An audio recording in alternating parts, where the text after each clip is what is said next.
빌립보서 4장 10절에서 13절 말씀으로 주 안에서 내가 모든 것을 할 수 있습니다. 이러한 제목이 되겠습니다. 제가 한 달 전에 히말라야 산을 등반한 분을 만난 적이 있습니다. 그분은 히말라야 등반의 매력에 빠져 있는 사람이었어요. 몇 번을 갔는데 또 가고 싶다고 그랬습니다. 왜 가고 싶으냐? 그렇게 어려운데 히말라야 산은 굉장히 높은 산인데 이렇게 말하니까 그분이 그 산이 주는 매력이 있다는 거예요. 그곳에 가면 끝없이 펼쳐진 설산, 맑고 맑은 공기, 밤하늘의 별들을 보면 하나님이 만드신 자연 앞에 압도되고 또 그 앞에 인간은 너무나 작고 그래서 겸손해진다는 것입니다. 그리고 자기 한계에 도전하며 얻는 성취감이 너무 크다는 거예요. 그래서 제가 물어봤습니다. 등반할 때 가장 힘든 게 무엇입니까? 그분 말씀이 히말라야 산 같은 높은 산을 등반하는데 가장 어려운 것이 고산병이라는 거예요. 높은 산에 올라가면 잘못 온 고산병이 걸린답니다. 고산병이 걸리면 산소 결핍증이 생겨가지고 두통이 있고 피로감이 오고 무기력증, 어지럼증, 구토 등 증상이 나타나서 심하면 살아오지 못한다는 거예요. 그 고산병을 극복하고 예방하는 방법은 우보, 소 걸음처럼 천천히 걸어야 한다는 거예요. 빨리 가고 싶어도 이 원칙을 꼭 지켜야 살아올 수 있다는 것입니다. 여러분, 우리 신앙인에게도 지켜져야 할 신앙 원칙이 있어요. 어떤 어려움과 고통이 올지라도 오직 내게 능력 주신 자 안에서 떠나지 않는 것이 그것이 바로 신앙의 원칙입니다. 그때 하나님이 공급하시는 능력과 은혜가 넘치는 것입니다. 여기 로마 감옥에 갇혀있는 바울 사도가 빌립보 성도들에게 너희 믿음이 다시 싹이 난 것에 대해서 감사하다고 말합니다. 그러면서 바울 자신은 궁핍과 어려움 속에서도 자족하는 법을 배웠고 그 일체의 비결을 배웠다고 고백하고 있습니다. 바울은 그의 편지에서 종종 주 안에서라는 말을 인용합니다. 그러므로 그는 신앙의 기본에 충실한 자라고 볼 수 있습니다. 우리도 신앙의 기본에 충실한 사람이 되기를 바랍니다. 여러분, 어떻게 하면 주 안에서 내가 모든 것을 할 수 있을까요? 먼저 영적인 거듭남에 대한 회복이 있어야 합니다. 10절에 우리 같이 보겠습니다. 내가 주 안에서 크게 기뻐함은 너희가 나를 생각하던 것이 이제 다시 싹이 남이 너희가 또한 이를 위한 생각은 하였으나 기회가 없었느니라. 여기 빌립보 교인들은 하나님의 섭리에 따라서 바울이 전한 복음을 받고 구원받아서 영적으로 거듭났음에도 교회를 공격하고 회파하는 당시 율법주의자 그리고 육신을 따르는 그리스도의 원수들, 외부 박해자들 때문에 잠시 영적 거듭남의 은혜를 잃어버렸습니다. 그래서 자기들을 구원의 길로 이끈 바울조차도 부인하게 되었고 또 선교 헌금을 보내기로 약속했는데 오랜 기간 동안 보내지 못한 거예요. 그런데 바울은 이렇게 말합니다. 너희가 나를 생각하던 것이 이제 다시 싹이 나매니 라고 말하는 것입니다. 이 말씀은 빌립보 성도들이 믿음과 거듭남의 은혜가 회복되었다는 거예요. 이제 그 빌립보 성도들이 영적인 거듭남이 회복되니까 그들의 마음과 생각 속에 바울 사도의 선교에 대한 생각을 하게 되고 이에 따라 선교비를 지원하게 되었던 것입니다. 바울이 로마 감옥에 갇혀서야 그때서 비로소 선교비를 받을 수 있었어요. 이것을 바울은 다시 싹이 났다고 표현하는 것입니다. 10절에 보면 너희가 나를 생각하던 것이 이제 다시 싹이 남이니. 여러분, 빌립보 교회가 선교비를 보낸다는 것은 선교에 대한 뜨거운 열정이 없이는 안 되는 거예요. 하나님의 그 사랑과 은혜가 없이는 될 수가 없는 일입니다. 왜냐하면 당시 상황을 보면 그 교회의 재정이 그렇게 넉넉하지 않았기 때문이에요. 그런데 다시 싹이 났다는 것은 빌립보 성도들의 마음속에 복음의 생명력이 회복된 것입니다. 영적 거듭남이 회복된 거예요. 여러분, 우리가 구원받았다는 것은 죄와 사망에 철폐하고 영적으로 거듭났다는 것을 말합니다. 그러므로 우리는 새로운 피조물이 된 줄로 믿습니다. 고린도후서 5장 17절에 그런즉 누구든지 그리스도 안에 있으면 새로운 피조물이라 이전 것은 지나갔으니 보라 새 것이 되었도다. 우리는 예수님으로 말미암아 구원받은 새로운 피조물입니다. 인간은 영과 혼과 육으로 구성되어 있습니다. 우리가 예수 믿어 거듭나서 새로운 피조물이 된다는 것은 영이 구원받았다는 것입니다. 우리 영이. 그러므로 우리가 거듭날 때 혼이나 몸까지 새로워지는 것이 아니라 우리의 영이 새로워졌다는 거예요. 그러나 우리의 거듭난 영을 하나님의 말씀으로 꾸준히 먹이고 말씀으로 우리 영이 강화되면 우리의 혼과 육을 지배하게 되고 우리의 의지와 감정과 그리고 지식이 마침내 말씀과 일치되어서 혼과 육도 새로워지는 것입니다. 할렐루야. 그래서 오늘 우리가 새로운 피조물이 되는 거예요. 요한복음 3장 3절에 그랬습니다. 예수께서 대답하여 이르시되 진실로 진실로 내게 이르노니 사람이 거듭나지 아니하면 하나님의 나라를 볼 수 없느니라. 여러분, 거듭난 영은 위로부터 난 영입니다. 원문을 보면 다시라는 뜻도 있지만 위로부터라는 뜻이 있습니다. 그러면 우리는 땅에서 난 사람이 아니라 예수 믿으면 위로부터 난 사람이에요. 할렐루야.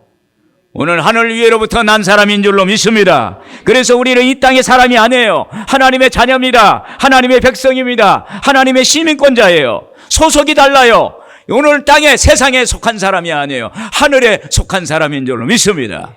바울은 로마 감옥에서 자신이 전도한 빌립보 성도들이 거듭남의 은혜가 회복됐다는 것을 생각할 때 기뻐하고 기뻐했어요. 그때 바울 자신도 구원받고 영적으로 거듭난 은혜를 주신 하나님께 감사했을 것입니다. 여러분, 우리가 예수 믿고 구원받고 영적으로 거듭나고 새로운 피조물이 됐다는 건 너무 감사한 거예요. 이전 것은 지나갔으니 보라 새 것이 되었도다. 오늘 새 사람이 된 줄로 믿습니다. 어제 내가 아니에요. 오늘 예수 안에서 새롭게 거듭난 존재인 줄로 믿습니다. 여러분, 믿으면서 내면에 기쁨이 없다면, 우리의 마음에 기쁨이 없다면 구원의 확신과 거듭남의 은혜를 상실한 것입니다. 여러분, 구원의 은혜, 거듭남의 감격을 회복해야 합니다. 영적인 거듭남은 믿는 사람의 신앙의 정체성이에요. 그래서 오늘 그것만을 우리는 붙잡고 있어야 돼요. 이것이 우리 신앙의 기본인 것입니다. 로마서 8장 1절에 흠정령에 보면 그러므로 이제 그리스도 예수님 안에 있는 자들에게는 정죄함이 없나니 그들은 육신을 따라 걷지 않고 성령을 따라 걷느니라. 할렐루야. 여러분, 거듭난 사람은 육신에 따라 사는 것이 아닙니다. 하나님의 영을 따라 살아요. 하나님 말씀을 따라 살아요. 하나님의 성령을 따라 사는 줄로 믿습니다. 그래서 우리는 날마다 이렇게 고백합니다. 나는 구원받았습니다. 나는 영적으로 거듭났습니다. 나는 하나님의 택한 족속입니다. 왕같은 제사장입니다. 나는 거룩한 나라요 그의 소유된 백성입니다. 이런 고백을 하게 되는 거예요. 할렐루야.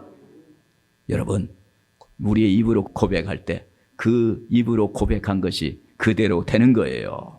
그래서 이 기본인 영적 거듭남의 은혜가 늘 우리 안에 있어야 하는 것입니다. 그때 우리는 주님 안에서 모든 것을 할 수 있는 사람이 되는 거예요. 오늘 여러분들에게 주님 안에서 모든 것을 할 수 있는 여러분들 되기를 주의 이름으로 축원을 드립니다. 또 어떻게 하면 주 안에서 내가 모든 것을 할 수 있을까요?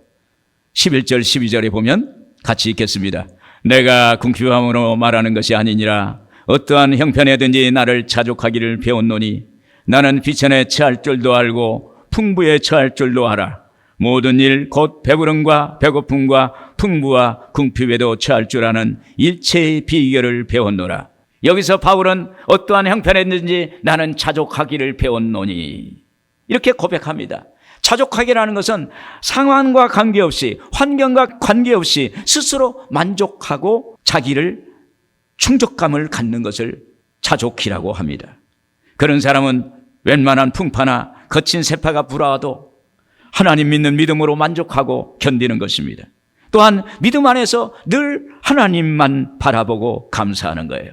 당시 바울은 11절에 보면 내가 궁핍함으로 말하는 것이 아니라 어떠한 형편에든지 나는 자족하기를 배웠노니라고 말할 때 그는 로마 감옥에 있었어요. 로마 감옥에서 자유를 박탈당한 채 불편한 삶을 살고 있었고 후원금이 오랫동안 오지 않아서 어려운 삶을 살고 있었습니다. 어떻게 보면 하나님은 바울이 궁핍하게 살도록 얼마 동안 그냥 놔두었어요. 내버려 두었어요. 그때 바울은 그 어려움 속에서 하나님의 뜻을 발견하고 자기에게 주시는 뜻이 어디에 있는가를 생각하고 만족하는 법을 배울 수가 있었던 것입니다. 여러분, 신앙은 우리가 바라보는 관점에 따라서 어떤 눈으로 바라보느냐에 따라서 주어진 상황을 다르게 받아들이는 것입니다. 겨울에 하얗게 한방눈이 내려 눈으로 덮인 온 세상을 상상해 보십시오. 눈으로 덮인 하얀 세상에 전해주는 그 순결함이 아름답습니다. 물론 그 흰 눈 안에는 아직 쓰레기와 수많은 더러운 것들이 많이 있을 것입니다. 그러나 아무도 그 눈 덮인 하얀 흰백의 세상을 보고 밑에 쌓여있는 더러움을 생각하지 않습니다. 흰백의 하얀 세상을 보고 아름답다. 흰 눈이 주는 기쁨이 모든 것을 덮어버리는 거예요. 할렐루야. 오늘 주님 안에서 있으면은 세상의 어떤 어려운 것도 다 예수님 은혜로 다 덮어버릴 줄로 믿습니다. 오늘 본문에서 바울은 그의 선교의 여정 속에서 많은 어려움이 있었습니다. 그럼에도 그는 비천함과 풍부와 배부름과 배고픔, 풍부와 궁핍에도 그 어떤 형편에도 일체의 비결을 배웠다고 고백합니다. 이것은 그에게 하나님의 사랑이 너무 커서 세상의 그 어떤 것도 그를 굴복시킬 수 없었기 때문입니다. 12절에 나는 비천에 처할 줄도 알고 풍부에 처할 줄도 알아. 모든 일 곧 배부름과 배고픔과 풍부와 궁핍에도 처할 줄 아는 일체의 비결을 배웠노라. 본문이 강조하는 뜻은 건강할 때나 병약할 때나 만족해야 하고 승리한 법을 배웠다는 것입니다. 배부를 때나 배고플 때나 풍부할 때나 궁핍할 때에도 그 역경을 극복했다는 거예요. 일체의 환경 속에서도 자족하는 법을 배웠어요. 왜냐하면 그렇게 살 수 있도록 하나님께서 도와주셨기 때문입니다. 여러분, 이런 삶이 주 안에서 자족하는 삶입니다. 이렇게 바울이 자족할 수 있었던 비결은 그의 삶의 기준이 소유나 세상적인 기준에 있지 않고 오직 예수 그리스도께 있었기 때문인 것입니다. 사는 목적도 그리스도, 사는 방향, 목표도 목적도 하나님께, 그리고 나의 가치도 주님께 두는 거예요. 그러니까 모든 것이 아무리 어려워도 하나님만 계시면 나의 삶의 기준 예수 그리스도, 그분께 집중하면 모든 것을 이기고 극복하고 하나님이 힘 주셔서 능력 주셔서 승리하게 될 줄로 믿습니다. 그래서 빌립보서 1장 21절에 그랬습니다. 우리 같이 한번 보겠습니다. 이는 내게 사는 것이 그리스도니 죽는 것도 유익함이라. 빌립보서 1장 23절 같이 내가 그 둘 사이에 끼었으니 차라리 세상을 떠나서 그리스도와 함께 있는 것이 훨씬 더 좋은 일이라. 할렐루야. 오늘날 세상에 많은 사람들이 세상에 젖어 살고 있습니다. 그러나 바울은 내가 사는 것은 그리스도니 나의 삶의 근본은 그리스도다. 내 생명의 원체는 그리스도다. 내 복의 근원은 그리스도다. 거기에 두고 있어요. 근데 요즘 보면요, 내게 사는 것이 돈이니 또 혹은 내게 사는 것이 쾌락이니 하면서 살아갑니다. 그러나 바울은 예수 믿고 나서 그리스도가 세상 어떤 것과 비교할 수 없는 분이라는 것을 깨달았습니다. 그래서 내게 사는 것이 그리스도니라고 말을 하고 있습니다. 저는 2000년경에 용인 구성에서 교회를 개척했어요. 처음 성도는 저희 가족분이었습니다. 그곳에는 개발이 안 된 때라 건물이 없어요. 교회 들어갈 건물이 없어서 응답을 받았는데 교회는 해야겠는데 건물이 없어요. 그래서 하나님께 기도했어요. 하나님이 저에게 확신을 주는데 교회를 건축해라. 그래가지고 땅을 사서 집을 2채를 사가지고 헐어가지고 거기다가 교회를 지었어요. 교회를 건축하는데 많은 돈이 필요했습니다. 그래도 교회를 정석껏 건축했습니다. 건축하고 나니까 제 명의의 은행 부채가 남았어요. 교회 재정으로는 도저히 감당이 안 돼요. 개척한 지 얼마 안 됐으니까 그게 감당이 안 되는 거예요. 그래서 제가 은행에서 돈을 자꾸 갚아라고 그러니까 어쩔 수 없이 그때 당시에 신용회복지원센터가 있었어요. 거기를 찾아갔어요. 수원이 있었어요. 그걸 찾아가는데 목사가 신용불량이 돼가지고 얼굴을 들고 들어갈 수가 없어요. 그 문 앞에서 망설였어요. 들어갈까 말까 들어갈까 말까. 그러면서 제 마음속에 주를 위해서 내가 좀 낮아져야겠다. 내가 기꺼이 죽어야 된다 해가지고 그 회복센터에 들어갔어요. 가서 그 담당자를 만나가지고 사실 교회를 짓다 보니까 이렇게 부채가 졌는데 신용회복 지원을 받아야겠다. 그래서 그러면 어떻게 하겠느냐.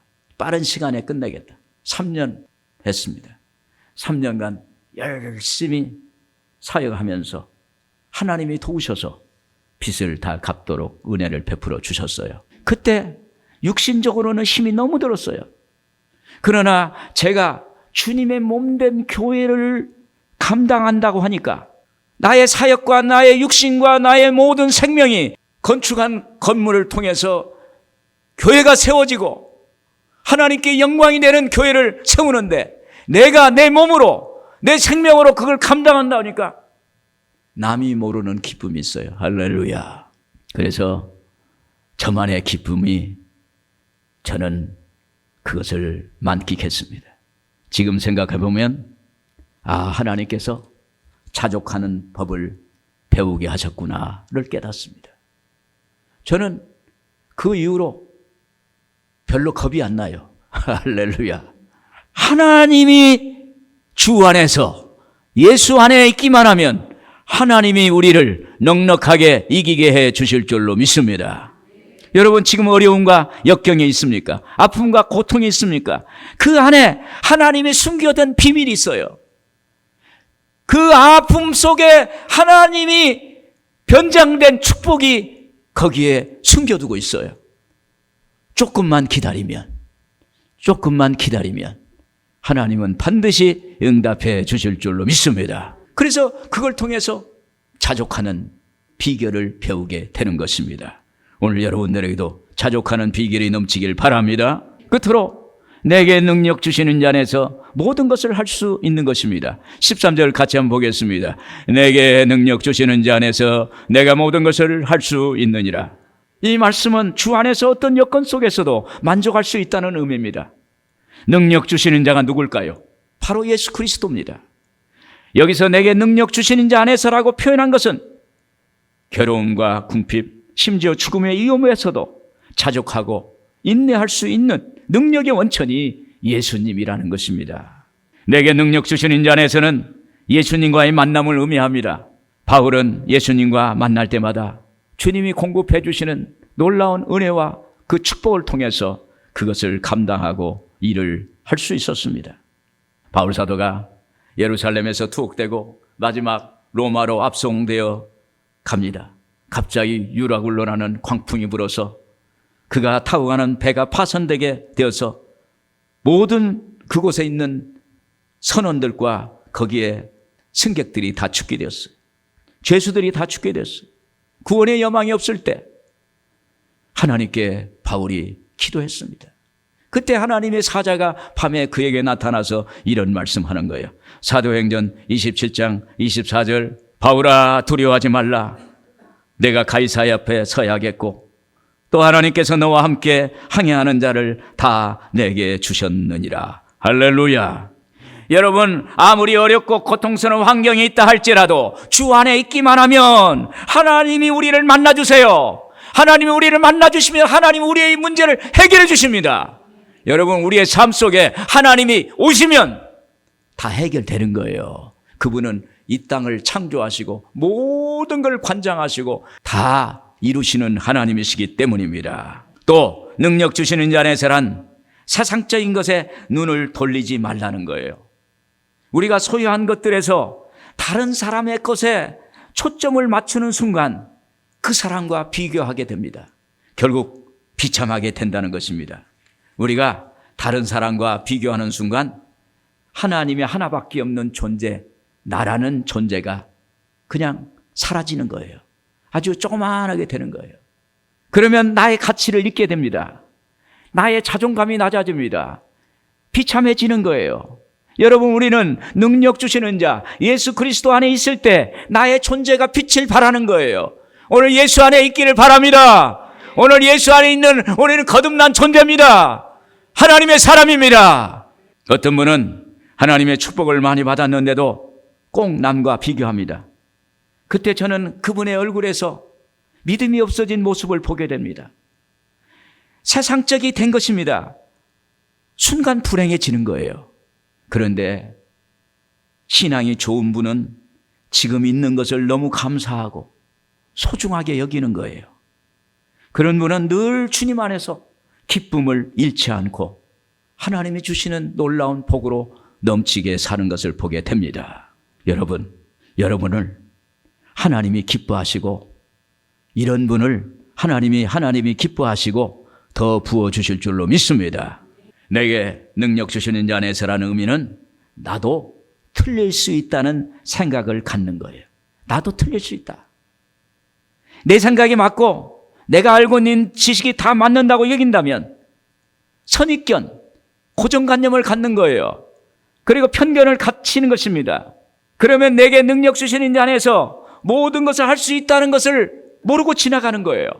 여러분, 자기 편견, 자기 고정관념, 자기의 선입견에 갇히면 안 되는 거예요.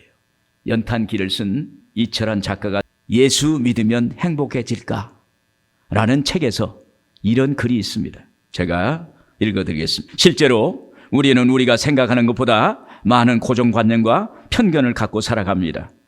우리의 고정관념이나 편견은 우리로 하여금 누군가 향해 도무지 당신을 이해할 수 없어 라고 말하게 합니다. 우리는 기껏해야 우리가 이해하고 싶은 것만 이해하고 살아갈 뿐이면서 말입니다. 상대가 왜 그럴 수밖에 없었는지 알려고 하지 않고 도무지 당신은 이해할 수 없어 말할 때가 많습니다. 우리 내면에 만들어 놓은 고정관념이나 편견의 성은 아주 높고 견고해서 그 누구도 자기 안에 들어올 수 없는 것입니다. 그런데 그 성문은 안으로 잠겨 있으니 내가 마음만 먹으면 성문을 열 수 있다는 것이지요. 이렇게 썼어요. 이 작가는 굳게 잠긴 자물쇠를 열 수 있는 그 열쇠는 무엇일까요? 라고 묻습니다. 그는 한마디로 그 열쇠는 내 생각도 틀릴 수 있습니다. 라는 것입니다. 여러분, 굳게 잠긴 고정관념, 편견, 내 생각, 내 고집의 성문 앞에서 단지 내 생각이 틀릴 수도 있다. 내 생각이 틀릴 수도 있어. 이런 고백만으로도 굳게 잠긴 성문을 열 수 있다는 것입니다. 할렐루야. 우리가 그러잖아요. 내 생각, 내 경험, 나 이렇게 살아왔어. 나는 이렇게 생각해. 나는 이게 맞다고 생각해. 다른 사람의 것을 내가 좀 틀렸다고 생각하지 못하고 내가 좀 부족하다고 생각하지 않고 내 것만 주장하니까 남의 것이 들어오지 못하는 거예요. 그러니까 소통이 안 돼요. 답답해요. 갇히는 거예요. 여러분, 세상은 소통하면서 살아야 돼. 하나님과 소통, 서로 이웃 간의 소통, 이러한 삶이 행복한 삶이고 열매 맺는 사람이고 주 안에 있는 삶이 되는 줄로 믿습니다. 여러분, 주님이 우리보다 우리를 더 잘 아세요. 시편 139편 1절 2절에 보면 야여 주께서 나를 살펴보셨으므로 나를 아시나이다. 주께서 내가 앉고 일어섬을 아시며 멀리서 나의 생각을 밝히 아시오며. 여러분, 하나님 아세요. 너무너무 아세요. 그래서 오늘 우리는 내 마음속에 있는 것조차도 하나님 앞에 깨끗해야 돼요. 하나님께 인정받아야죠. 사람에게는 인정 못 받아도 돼요. 그러나 하나님께야만은 내 마음을 토하고 내 마음을 주께 드리고 주님과 소통할 때 하나님이 우리를 소중하게 여기시고 복을 주실 줄로 믿습니다. 그러므로 내 생각보다는 하나님의 생각을 받아들이고 하나님의 주시는 능력을 받기를 바랍니다. 로마서 8장 6절에 그랬습니다. 같이 한번 읽겠습니다. 육신의 생각은 사망이요 영의 생각은 생명과 평안이니라. 인간의 생각은 죽는 거라는 거예요. 세속적인 생각은 죽는 거예요. 그러나 영의 생각, 하나님의 말씀입니다. 하나님의 말씀은 우리에게 생명과 평안이니라. 오늘 생명과 평안을 우리에게 주실 줄로 믿습니다. 그래서 오늘 예수님 안에서 내게 능력 주시는 자 안에서 하나님의 생각으로 살면 모든 것을 할 수 있을 줄로 믿습니다. 여러분들에게 이런 축복이 넘치기를 바랍니다.